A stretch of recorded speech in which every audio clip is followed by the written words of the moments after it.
Hi, my name is Doug Cavit, Chief Security Strategist for Microsoft, and welcome to a little conversation that we're having as part of the RSA show around end-to-end trust. My specific area in end-to-end trust is really around end-to-end trust in the context of cloud computing. What does end-to-end trust mean for cloud computing, and why is it important to worry about these particular issues in a cloud computing context? Now, if you think about it, you really want to know some pretty basic things to gain somebody's trust when you're talking about it, especially in a cloud computing world. The first and kind of key question for me is, who owns my identity? Do I own my identity? Does the institution I'm working with own my identity? Does the service in the cloud own my identity? It should be the case that an identity is something that I can do, that is independent, that I can control, because it's important, because my reputation is attached to it, my access to information is tied to it. So I want to make sure that identity is in the right context and used appropriately for what I'm trying to accomplish. The next real question is, at the end of the day, how do I enable ad hoc collaboration without being tied to any one service? Right now, today, a lot of what you see with online services and with some of the nascent issues of cloud computing is it winds up being really a siloed service. I have to get my friends to join that service. They have to belong to the same service. They have to establish their independent identities, and then we can collaborate, but I can't really work across boundaries. And this becomes especially important if I'm an enterprise, for instance, because I want to be able to have something that runs one way inside of my boundary, then I can take that and move that out onto the internet and have people be able to use it in the same way to take full advantage of all of the different sorts of economies of scale and everything that cloud computing can give me.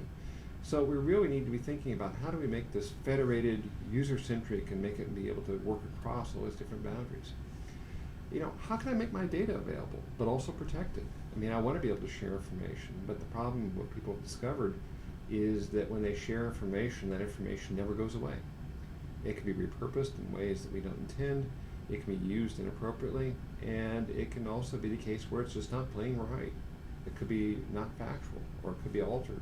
And so, how do I make sure my data is consistent, my data stays the same, and my data doesn't get altered by events outside of my control, either through negligence or breakdown or something else? How do we know how well we understand the infrastructure we're using when we're using these cloud services? Do we know that well? Do we know what's going on behind that infrastructure? Do I know where my data resides? Do I know how well it's been secured against someone hacking in and taking advantage of it? Do I know how well managed that particular service is? There's lots of assumptions that people make about things always being available. It's only when they fail that they start to ask hard questions, but we should be asking those questions up front in terms of really understanding how well that infrastructure is set up and what it's doing and how it operates. The next question is really about, is there a way to make good trust decisions for people, applications, and data? Is there a way that I can know that data is unaltered and clear? Is there a way I can know that applications are actually who they claim to be from and they're not malicious?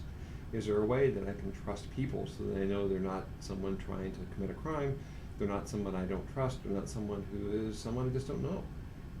How can I make a good trust decision to be able to integrate and work with them on the cloud?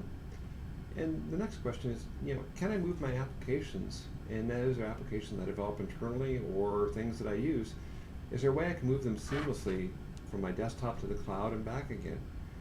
Ideally what I'd like to be able to do is write an application once and then have that identity be able to be used with that application in the cloud and have it operate on data and just as securely and easily as it operates on the desktop in my office. And so I want to be able to have those two interact and move back and forth with each other.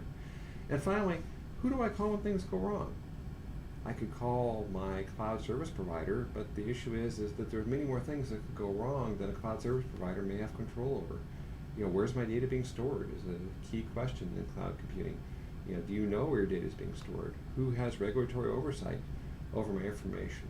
What happens when there's something that really major goes wrong that I have to think about some kind of regulatory or court action? What does that mean? Where do I go? These are all kind of key questions that we need to think about when we're actually doing cloud computing. Microsoft is very much engaged in this discussion, very much thinking about this, and we feel that a lot of this can be summed up into the whole end-to-end trust paradigm that we've been talking about here at the RSA show.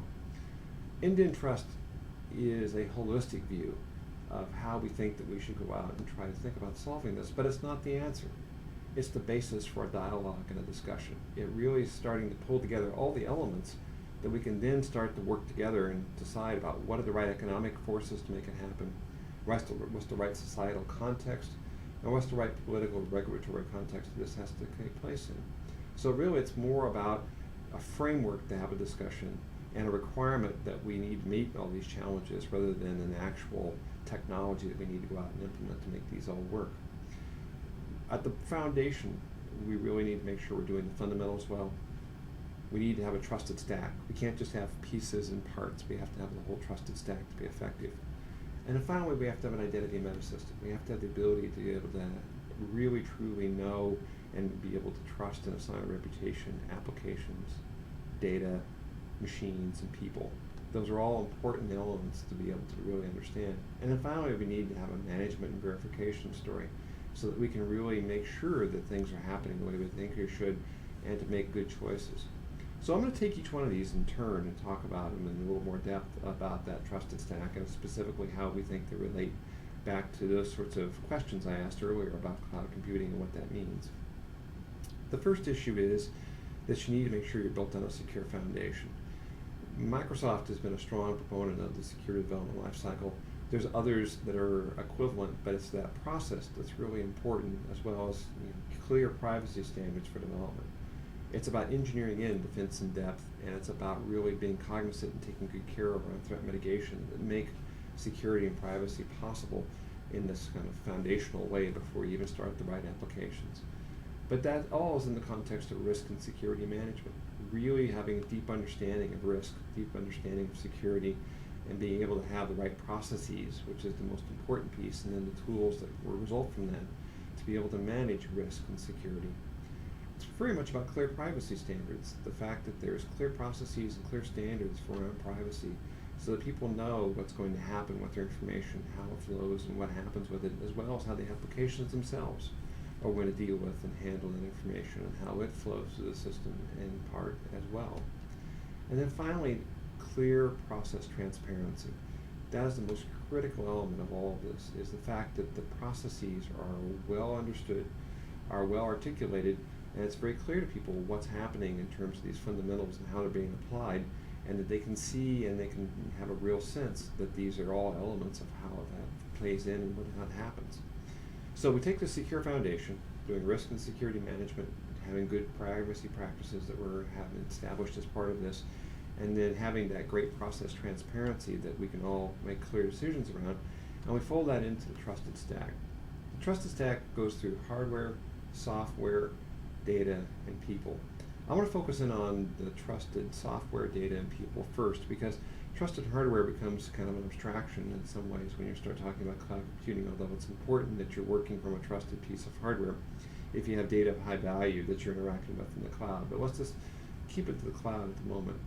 The first case, trusted software. You want to have trusted software. You want to have software of signed and known origin. That software you can assign a reputation to, that you have a clear sense of where it originated from, and if anything goes wrong, there's accountability around that so that you can be sure that you're doing the right thing and that no malicious actor has gotten in and otherwise changed what's happening. You want to make sure there's trusted data, the next element of that stack.